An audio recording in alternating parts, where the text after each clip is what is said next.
Kasus dugaan korupsi penerimaan mahasiswa baru di Universitas Jenderal Sudirman, atau UNSUD memasuki babak baru. Komisi Pemberantasan Korupsi atau KPK memastikan mahasiswa yang diduga masuk melalui proses penerimaan bermasalah tetap dapat menjalani perkuliahan. Keputusan ini menjadi perhatian karena perkara yang sedang diusut KPK justru berkaitan langsung dengan dugaan transaksi dalam penerimaan mahasiswa baru. Pelaksana tugas Direktur Penyidikan KPK Ahmad Taufik Hussein menjelaskan bahwa penegakan hukum yang dilakukan KPK tidak menyentuh status kemahasiswaan mereka. Dengan demikian, mahasiswa yang terkait perkara tersebut, baik yang masuk pada 2025 maupun 2026, tetap dapat mengikuti kegiatan belajar mengajar seperti biasa. Menurut Taufik, persoalan mengenai status mahasiswa berada di luar kewenangan penyidikan KPK. Jika nantinya ada evaluasi atau koreksi terhadap status penerimaan mahasiswa tersebut, kewenangannya berada pada pihak rektorat dan kementerian yang membawahi perguruan tinggi. KPK, kata Taufik, berfokus pada dugaan tindak pidana yang dilakukan oleh pihak-pihak yang memiliki kewenangan dalam proses penerimaan mahasiswa baru. Disinilah persoalan menjadi menarik. Sebab, kasus ini bukan sekadar mengenai seorang mahasiswa yang diduga membayar untuk mendapatkan kursi kuliah. KPK justru menemukan dugaan adanya mekanisme yang lebih terstruktur dalam proses penerimaan mahasiswa jalur mandiri UNSUD. Dari sekitar 245 kuota mahasiswa jalur mandiri tahun 2026, sebanyak 73 kursi diduga telah disiapkan untuk calon mahasiswa yang nantinya dimintai sejumlah uang. Pelaksana tugas Direktur Penyidikan KPK Ahmad Taufik Hussein menyebut temuan tersebut berasal dari dokumen yang diperoleh penyidik dalam proses pengusutan perkara. Besaran uang yang diduga diminta kepada calon mahasiswa bervariasi, mulai dari sekitar 50 juta rupiah hingga 500 juta rupiah. Dengan kata lain, penyidik KPK menduga persoalannya bukan terjadi secara kebetulan atau hanya melibatkan satu transaksi. Ada dugaan pengaturan sejumlah kursi dalam jalur mandiri yang kemudian dikaitkan dengan permintaan uang. KPK kini menelusuri bagaimana mekanisme tersebut berjalan dan siapa saja yang terlibat. Kasus ini terbongkar setelah KPK melakukan operasi tangkap tangan pada Kamis, 20 Agustus 2026.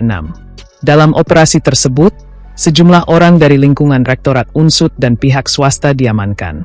Setelah pemeriksaan dan gelar perkara, KPK menetapkan 6 orang sebagai tersangka. Mereka adalah Rektor UNSUD Ahmad Sodik, Wakil Rektor 3 Norman Ari Prayoga, Kepala Bagian Akademik UNSUD Eko Sumanto, serta 3 pihak swasta, yakni Dian Mulia Wardhana, Adi Wiharto, dan Mulyono. Sementara itu, Wakil Rektor Bidang Umum dan Keuangan Kuat Puji Praditno yang turut diamankan dalam rangkaian OTT tidak ditetapkan sebagai tersangka. KPK juga mengamankan barang bukti uang tunai sekitar 665 juta rupiah serta saldo rekening sekitar 99 juta rupiah. Namun, konstruksi perkara yang diungkap KPK tidak berhenti pada angka 73 kursi. Ada pula dugaan transaksi lain yang melibatkan orang tua calon mahasiswa Fakultas Kedokteran.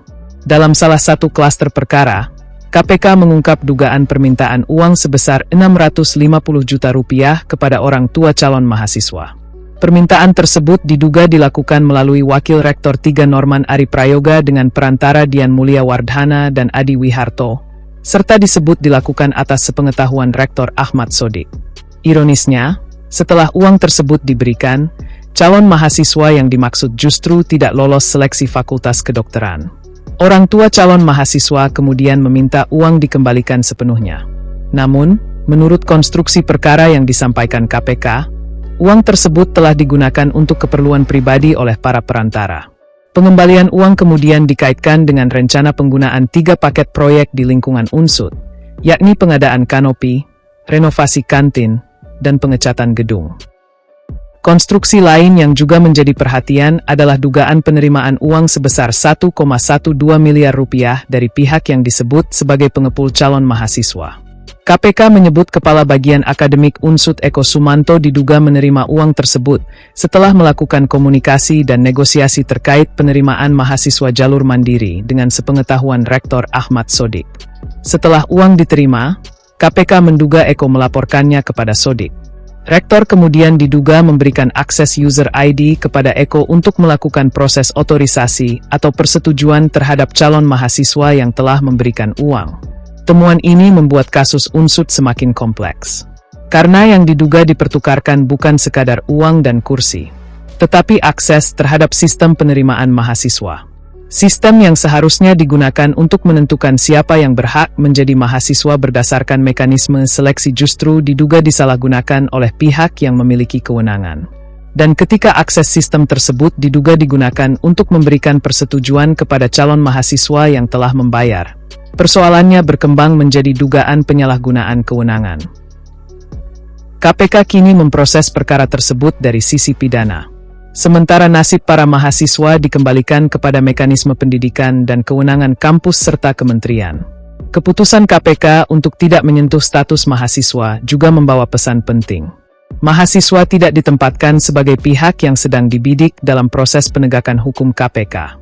Fokusnya adalah orang-orang yang diduga menggunakan jabatan dan kewenangan untuk melakukan transaksi dalam penerimaan mahasiswa baru. Namun, kasus ini tetap meninggalkan pertanyaan besar bagi dunia pendidikan. Jika benar ada mahasiswa yang memperoleh akses masuk melalui transaksi, bagaimana memastikan sistem penerimaan berikutnya benar-benar bersih? Bagaimana memastikan mahasiswa yang mengikuti seleksi secara jujur tidak dirugikan oleh adanya kursi yang diduga telah disiapkan untuk pihak tertentu? Dan bagaimana kampus memulihkan kepercayaan setelah pucuk pimpinan universitas ditetapkan sebagai tersangka? Pertanyaan-pertanyaan tersebut kini menjadi pekerjaan rumah bagi Unsoed dan kementerian terkait.